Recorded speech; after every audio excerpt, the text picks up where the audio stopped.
നമസ്കാരം. മധ്യപൂർവേഷ്യയിൽ ഇറാന് നേരെ ഇസ്രായേലും അമേരിക്കയും സംയുക്തമായി നടത്തുന്ന യുദ്ധത്തിൻ്റെ പശ്ചാത്തലത്തിൽ ഒരു വീഡിയോ ഇന്നലെ തത്വമയി ന്യൂസിൽ വന്നിരുന്നു. അതിൻ്റെ താഴെ അഭിപ്രായ പ്രകടനങ്ങളുടെ കൂട്ടത്തിൽ കൗതുകകരമായിട്ടുള്ള ഒരു അഭിപ്രായ പ്രകടനം ശ്രദ്ധയിൽപ്പെട്ടു. അപ്പോൾ അത് ആ അഭിപ്രായ പ്രകടനത്തെ സംബന്ധിച്ചുള്ള ഒരു വിശകലനമാണ് ഈ വീഡിയോയിലൂടെ ഉദ്ദേശിക്കുന്നത്. അപ്പോൾ ഒരു വാർത്തയല്ലത്. അഭിപ്രായ പ്രകടനം എന്തായിരുന്നു എന്ന് ചോദിച്ചാൽ, ഒരു വ്യക്തി, ഒരു പ്രത്യേക സമാധാന വിഭാഗത്തിൽപ്പെട്ട ഒരു വ്യക്തിക്ക് ഈ സമീപകാലത്തൊരു വ്യാജ വാർത്ത പുറത്തു വന്നിരുന്നു.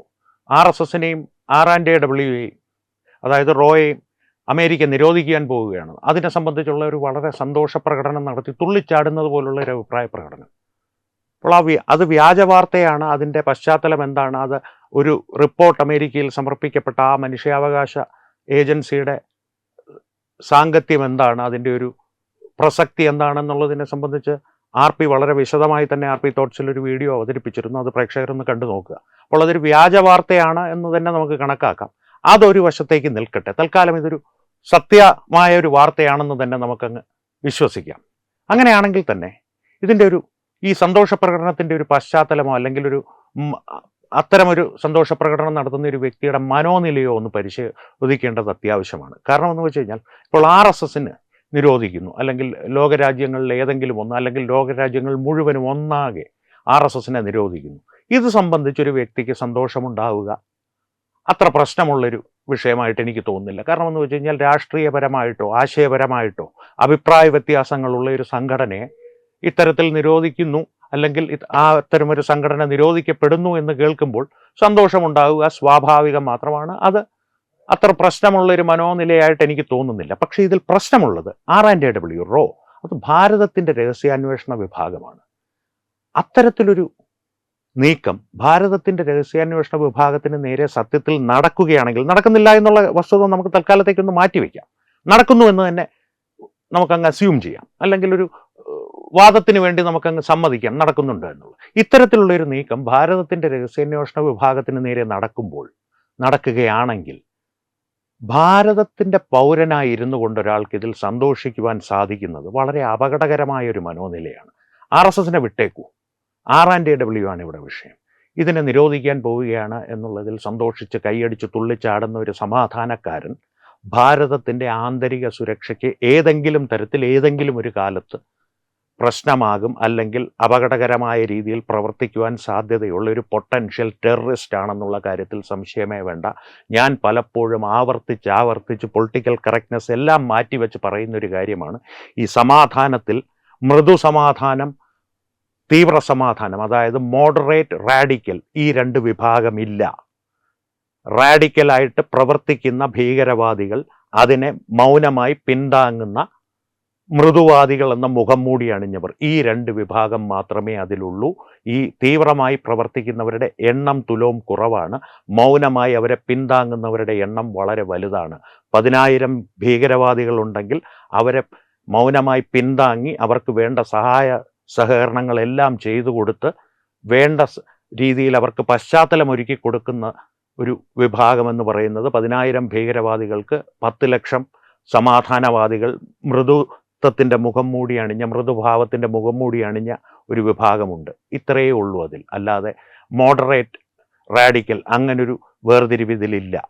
അതിൻ്റെ ഒരു സൂചനയാണ് ഈ RANDW നിരോധിക്കാൻ പോകുന്നു എന്ന വ്യാജ വാർത്തയിൽ കൈയടിച്ചു തുള്ളിച്ചാടുന്ന ഈ വ്യക്തി. ഇതൊരൊറ്റപ്പെട്ട വ്യക്തിയല്ല, അങ്ങനെയും തെറ്റിദ്ധരിക്കരുത്. കാരണം അത്തരത്തിലുള്ള ഇതെല്ലാം ഒരു ഒറ്റപ്പെട്ട സംഭവമാണ്. കാരണം നിരന്തരം ആക്രമണങ്ങൾ നടത്തുമ്പോൾ, പെഹൽഗാമിൽ പാൻഡൂരി നോക്കി മതം തിരിച്ചറിഞ്ഞ് സാധുക്കളെ വധിച്ച ഭീകരന്മാരെ, അവർക്ക് അതൊരൊറ്റപ്പെട്ട സംഭവമാണ്, അതൊരു മതത്തിൻ്റെ മേൽ കൂട്ടിക്കെട്ടരുത്. പുൽവാമയിൽ ഭീകരാക്രമണം നടത്തിയ ഭീകരൻ്റെ വീഡിയോ പുറത്തു വന്നിട്ട് പോലും, കാരണം ഹിന്ദുക്കളെ, കാഫിറുകളെ കൊല്ലുവാനാണ് ഞാൻ പോകുന്നത് എന്നുള്ള വീഡിയോ പുറത്തു വന്നിട്ട് പോലും അതിനെയും ഒറ്റപ്പെട്ട സംഭവമാണ്. ഇങ്ങനെയെല്ലാം നിരന്തരം ഉണ്ടായിക്കൊണ്ടിരിക്കുന്ന ഇത്തരം ഭീകരപ്രവർത്തികളെ ഇതൊരൊറ്റപ്പെട്ട സംഭവമാണ്, ഇതൊരു മതത്തിൻ്റെ മേൽ ചാർത്തരുത് എന്നുള്ള ന്യായീകരണം കൊണ്ട് മറച്ചു വയ്ക്കുവാനോ മൂടി വയ്ക്കുവാനോ, അല്ലെങ്കിൽ ഒരു ബ്രഷിങ് അണ്ടർ ദ കാർപ്പറ്റ് എന്ന് പറയും, ഇതൊരു നിസ്സാര സംഭവമായി കടന്നു പോകുവാൻ മറ്റുള്ളവരെ പ്രേരിപ്പിക്കുവാനോ ശ്രമിക്കുന്ന ഇത്തരം ആൾക്കാർ, അവരുടെ യഥാർത്ഥ മുഖം ഇത്തരത്തിൽ നീലക്കുറുക്കൻ അറിയാതെ കൂവിപ്പോകുമെന്നുള്ള തരത്തിൽ പുറത്തു വരുന്നത് ഇത്തരം സംഭവങ്ങളിലൂടെയാണ്. ഇതൊരു നിസ്സാര സംഭവമായി കണ്ടു കളയേണ്ട ഒരു സാധനമല്ല. അതുകൊണ്ട് തന്നെയാണ് വളരെ നിസ്സാരമെന്ന് തോന്നിയേക്കാവുന്ന, വളരെ നിഷ്കളങ്കമെന്ന് തോന്നിയേക്കാവുന്ന ഒരു കമൻറ്റിനെ സംബന്ധിച്ചൊരു മുഴുവൻ വീഡിയോ തന്നെ ചെയ്യേണ്ടി വരുന്നത്. ഇതിൻ്റെ ഒരു പശ്ചാത്തലം ഒന്ന് പരിശോധിച്ചു കഴിഞ്ഞാൽ പലപ്പോഴും നമ്മളോട് ഞാൻ നേരത്തെ പറഞ്ഞല്ലോ, ബ്രഷിംഗ് അണ്ടർ ദ കാർപ്പറ്റ് എന്നുള്ളൊരു പ്രക്രിയ ഇവർ നടത്തുന്നത് ഒരു പ്രസിദ്ധമായ വാക്യമുണ്ട്, അല്ലെങ്കിൽ ഇവർ സാമൂഹ്യ മാധ്യമങ്ങളിലൂടെ പ്രചരിപ്പിച്ച് പലരുടെയും ഉള്ളിൽ പതിഞ്ഞു പോയത് ഒരു വാക്യമുണ്ട്. എൻ്റെ മുത്തുനബി ജനിച്ച സൗദി അറേബ്യ ഭാരതത്തിന് നേരെ ആക്രമണത്തിന് വന്നാലും ഒരു കാര്യമുള്ള കാര്യത്തിനാണ് ആ യുദ്ധമെങ്കിൽ ഞാൻ ഭാരതത്തിനൊപ്പമേ നിൽക്കുകയുള്ളൂ, അല്ലെങ്കിൽ ന്യായത്തിന് വേണ്ടിയിട്ടുള്ള യുദ്ധമാണെങ്കിൽ ഞാൻ ഭാരതത്തിനൊപ്പമേ നിൽക്കുകയുള്ളൂ.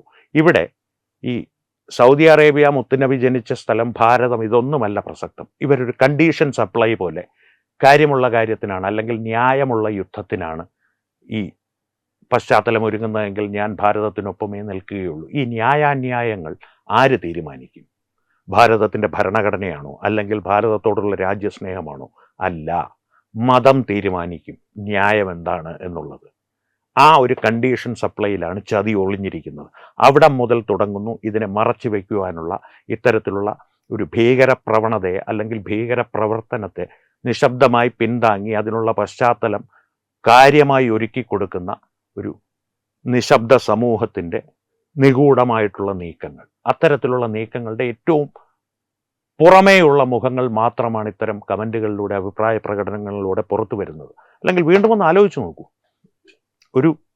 നമ്മുടെ രാഷ്ട്രത്തിൻ്റെ, ഞാനും നിങ്ങളുമൊക്കെ പൗരന്മാരായി ജനാധിപത്യപരമായിട്ടുള്ള എല്ലാ സൗകര്യങ്ങളും ഒരു പരിധിവരെ ദുസ്വാതന്ത്ര്യം വരെ, അഭിപ്രായ പ്രകടനത്തിൻ്റെ പേരിലുള്ള ദുസ്വാതന്ത്ര്യം ഏറ്റവും കൂടുതൽ അനുഭവിക്കുന്നത്, അല്ലെങ്കിൽ അതിൻ്റെ ഫലങ്ങൾ ഏറ്റവും കൂടുതൽ അനുഭവിച്ച് അഭിരമിക്കുന്നത് ഈ സമാധാനക്കാരാണ്. മുൻപ് നടന്ന സംഭവങ്ങൾ, ചരിത്ര സംഭവങ്ങൾ നടന്നു കഴിഞ്ഞാൽ അത് സ്വാതന്ത്ര്യം ലഭിക്കുന്നതിന് മുമ്പ് രംഗീല റസൂൽ മുതലുള്ള പുസ്തകങ്ങളുടെ കാര്യം മുതൽ ജോസഫ് മാഷിൻ്റെ, ക്ഷമിക്കണം, ഒരു നിമിഷത്തേക്ക് നാക്കുപിഴ സംഭവിച്ചാണ്, ജോസഫ് മാഷിൻ്റെ കൈവെട്ടിയ സംഭവം വരെ ഇക്കാര്യത്തിൽ അവരെ പിന്തുണയ്ക്കുവാൻ മുന്നോട്ടെത്തുന്ന ആളുകളുടെ ഒരു എണ്ണവും വ്യാപ്തിയും നോക്കിയാൽ മതി. അവരുടെ വിഭാഗത്തിൽപ്പെട്ട ആളുകളല്ലാത്തവരെ പോലും അവരുടെ പക്ഷത്തേക്ക് ചാദിച്ച് അവരെ അങ്ങനെ ഒരു ചായ്വ് ഉണ്ടാക്കി, അതാണ് മതേതരത്വം എന്നുള്ളൊരു പ്രതീതി ഉണ്ടാക്കി, അഭിപ്രായ സ്വാതന്ത്ര്യത്തിൻ്റെ പേരിലുള്ള ഒരു സകല സൗകര്യങ്ങളും അനുഭവിച്ച് അഭിരമിക്കുന്ന ഒരു വ്യക്തി ആണ് അല്ലെങ്കിൽ ഈ ഒരു അഭിപ്രായം നടത്തിയ ഈ ഒരു വ്യക്തി. അത് ആ ഒരു സമൂഹത്തിൻ്റെ പ്രതീകം മാത്രമാണ്, ഒറ്റപ്പെട്ട ഒരു വ്യക്തിയല്ല. വീണ്ടും ഞാൻ പറയുകയാണ്, ആവർത്തിച്ച് പറയുന്നതിൻ്റെ ഒരു കാര്യമെന്ന് പറഞ്ഞു കഴിഞ്ഞാൽ ഓരോ അഭിപ്രായ പ്രകടനങ്ങളും നിഷ്കളങ്കമെന്ന് തോന്നിയേക്കാവുന്ന, അല്ലെങ്കിൽ അത്ര സാരമില്ല, അവൻ്റെ ഭ്രാന്താണ് എന്നുള്ള രീതിയിൽ കടന്നു പോയേക്കാവുന്ന, അത്തരത്തിൽ നാമൊക്കെ ശീലിപ്പിക്കപ്പെട്ട ഇത്തരത്തിലുള്ള അഭിപ്രായ പ്രകടനങ്ങൾ വളരെ സൂക്ഷ്മതയോടെ, ജാഗ്രതയോടുകൂടി ശ്രദ്ധിക്കേണ്ട ഒരു കാലഘട്ടത്തിലൂടെയാണ് നാം കടന്നു പോകുന്നത്. കാരണം അല്ല എങ്കിൽ ഇത്തരത്തിലുള്ള ഡൽഹിയിൽ പൊട്ടിത്തെറിച്ച ഡോക്ടർ ഉമർ നബി പോലുള്ള പൊട്ടൻഷ്യൽ ഭീകരവാദികളെ തിരിച്ചറിയുന്നതിൽ, അല്ലെങ്കിൽ പൊട്ടൻഷ്യൽ ഭീകരവാദികൾക്ക് താവളവും സൗകര്യവും പണവും മറ്റെല്ലാ അനുസാരികളും ഒരുക്കിക്കൊടുക്കുന്ന ഒരു വിഭാഗത്തെ തിരിച്ചറിയുന്നതിൽ നാം പരാജയപ്പെട്ടു പോയേക്കാം. അത് നമ്മുടെ വ്യക്തിപരമായിട്ടുള്ള ജീവിതത്തെ മാത്രമല്ല, ഒരു സമൂഹമെന്നുള്ള നിലയിൽ, ഒരു രാഷ്ട്രമെന്നുള്ള നിലയിൽ ഭാരതത്തിൻ്റെ തന്നെ ആഭ്യന്തര സുരക്ഷയെ ഗുരുതരമായി ബാധിച്ചേക്കാം. അതുകൊണ്ട് മാത്രമാണ് ഇത്തരത്തിലൊരു വിഷയം ഇന്ന് ചർച്ചയ്ക്കോ അല്ലെങ്കിൽ വിശകലനത്തിനോ എടുത്തത്. ഇതേക്കുറിച്ച് നിങ്ങളുടെ അഭിപ്രായം എന്താണ് എന്നറിയുവാനുള്ള താല്പര്യം എനിക്ക് വളരെയധികമുണ്ട്. കാരണം എന്ന് വെച്ച് കഴിഞ്ഞാൽ ഇത്തരത്തിൽ തന്നെയാണോ നിങ്ങളുടെ കാഴ്ചപ്പാട്?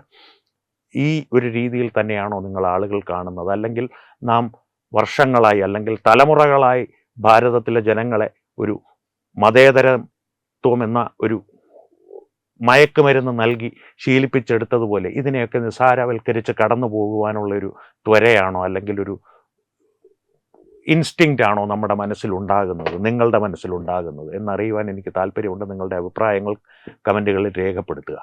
എന്തായാലും വീണ്ടും കാണാം. നന്ദി, നമസ്കാരം.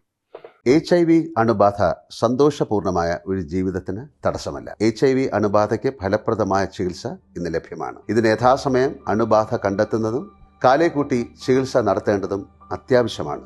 സൗജന്യമായ ചികിത്സയും മാർഗനിർദ്ദേശങ്ങളും സർക്കാർ ആശുപത്രികളിലെ ART അഥവാ ഉഷസ് കേന്ദ്രങ്ങളിൽ ലഭ്യമാണ്. ആരോഗ്യ സംരക്ഷണം ഓരോരുത്തരുടെയും ഉത്തരവാദിത്തമാണ്.